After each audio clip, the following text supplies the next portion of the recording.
Hi, I'm Luke. And I'm Keneal. In this video, we're going to take a little closer look at a tool used in the empathizing mindset, which is interviewing, end user interviews.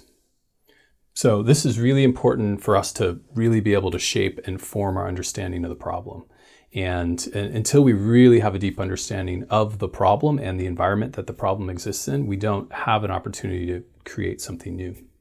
Great thing about interviews, they're very easy to do. They can be fast. You can do a lot of them in a short amount of time. And there's opportunities to do interviews all around you. So let's dive into what this process looks like. Luke?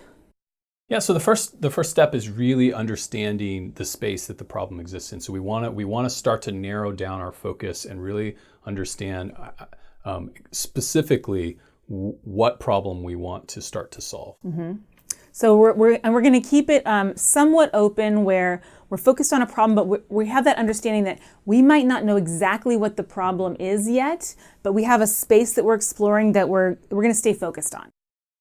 Second step is identifying your users. So once you know what the problem space is you'd like to explore, you want to think about, who does this impact?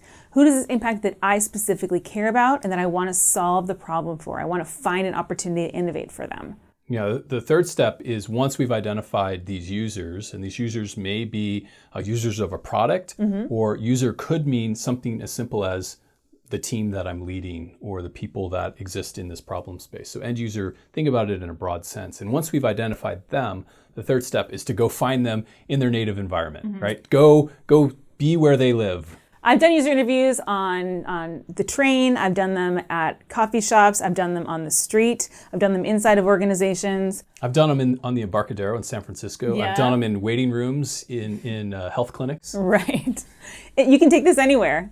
Okay, then, and the reason why native sitting? Why is that important? Yeah, I mean, once we see them in their environment and once we're talking to them in the environment, they're much closer to the experience and the problem, right? So rather than calling them after the fact, we can actually see their behaviors, the way that they're moving through the space, which sometimes is really important. Yes, hugely.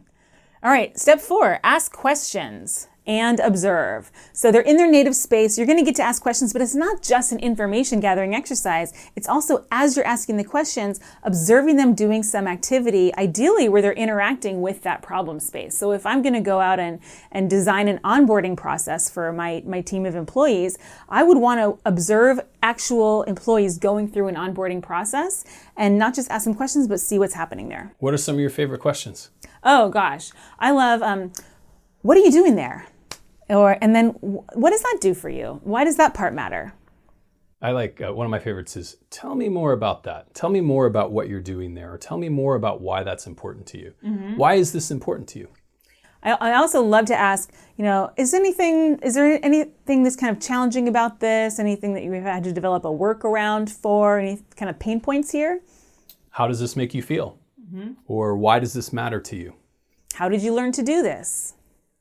What's one thing, if there was one thing you could change about this process, what would it be? Right.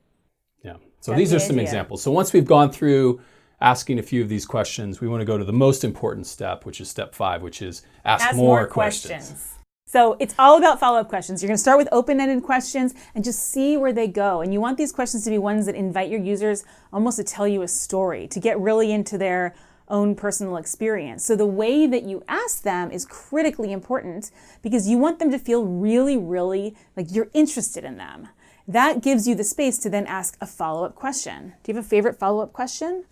It's back to, tell me more about that. What else? Great. Yeah, and so once we've done all of that, then hopefully we have a much deeper understanding of the problem, and then we can start to think about understanding solutions. But until we've really understood the problem, we need to hold back on solutions. And we want to understand it from the point of view of the people we're trying to solve for, the people, our end users, whomever they may be. Now, a question I get all the time is, how many interviews do I need to do? And what I typically say is, you want to do enough interviews that you've talked to a variety of people in your user group so that you're getting some of the diversity that is there. But then once you've started hearing the same themes again and again and again, you've reached what I call a saturation point, and you're done. And I think we're done. Yeah. See you next time.